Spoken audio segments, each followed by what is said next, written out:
Welcome to Orange Weekly, presented by Krause Health. Alongside Mike Waters, I'm Brent. Coming up, it's a whole new year, which means it's conference play time for the Orange. Mike and I will discuss that, and we'll hear what Jim Boeheim has to say about that and more coming up during Syracuse Soundbites. But Mike, I start with that question for you. After 13 non-conference games, how ready are the Orange for ACC play? I don't think they're there yet, and that's really weird to say after 13 non-conference games that they're not ready. And they have won a couple of their last games before Christmas and after Christmas against Arkansas State and St. Bonaventure, and all looked well and good with a couple blowout wins. But when you look at what's going on with the team and why they lost the 4 games they did lose, a lot of it's because of Frank Howard. Yeah. He wasn't there for the first 2 because of his injury, and he's not been playing well since his return. And even against St. Bonaventure and Arkansas State, Frank's still not up to the standards that he set last year when he helped this team get to the Sweet 16. And he's certainly not where a lot of the coaches thought he would be with another year and off season to get ready. Jim Boeheim said forever, he was shooting great all summer. He was shooting great until he got hurt. But Frank's not playing well, and I don't think this team gets to the level you expected it to be until he gets right. It just goes to show you, Mike. I mean, last year the question was depth. They started losing players as the season went along, and they kind of rallied around the fact that they only had 6 or 7 players. Now they have depth, but they still haven't kind of rounded out the problems that they need. And it seems in ACC play, it's going to come down to those big 4. Frank, Tyus, O'Shea, and Elijah Hughes. Not that other players can't contribute, but you need that center position to round out as well. Marek Dolezaj's actually looked good the past couple of games there, but it's a whole new ball game now. Well, he weighs about 180, 185 pounds, Marek does, and that's fine against some of these non-conference teams. And maybe even a few ACC teams don't have a dominant big man, but you're not going to survive for 18 ACC games with Marek getting heavy minutes at center.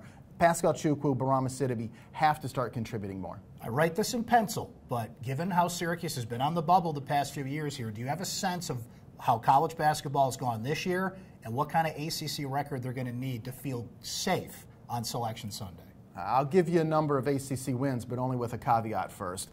You don't know what other teams around the country are going to be doing, so you don't know where that bubble is going to be come the Selection Sunday. That said, 11 conference wins, and I think Syracuse fans will be comfortable on Selection Sunday. I think that gets them in no matter what is going on across the country, especially with smaller leagues and bid stealers and all that. Well, not only that, that number, because they have no room for error here. When you have 4 non-conference losses, you've got to get to 11 wins to eliminate any discussion about Syracuse being a bubble team. One quick thought, Mike, before we hear from Jim Boeheim. Somebody asked you this week in your Mike's Mailbag segment about who should eventually replace him down the road. I think we're on track for another 30 years or so of Jim Boeheim. We'll see. But Quentin Hillsman coming over from the women's side to the men's side, I was intrigued by that question. I was too, because it's not something I had ever even considered before.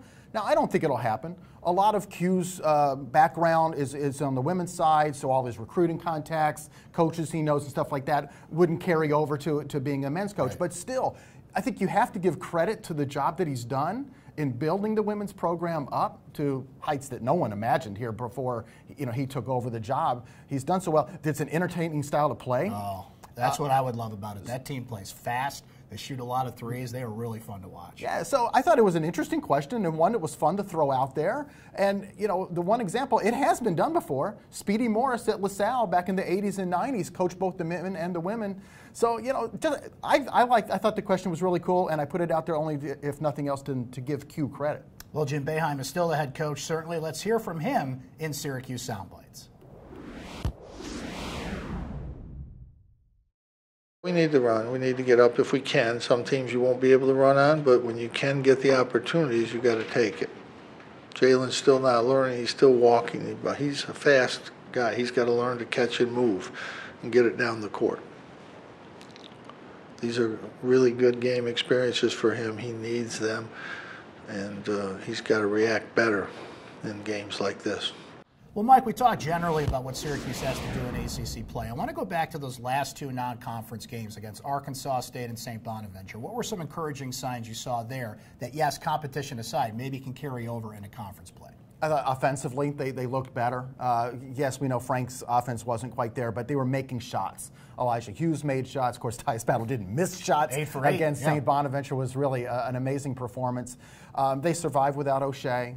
I do like Marek when he does play the 5, even though we already said that he's probably not going to be able to do it a lot.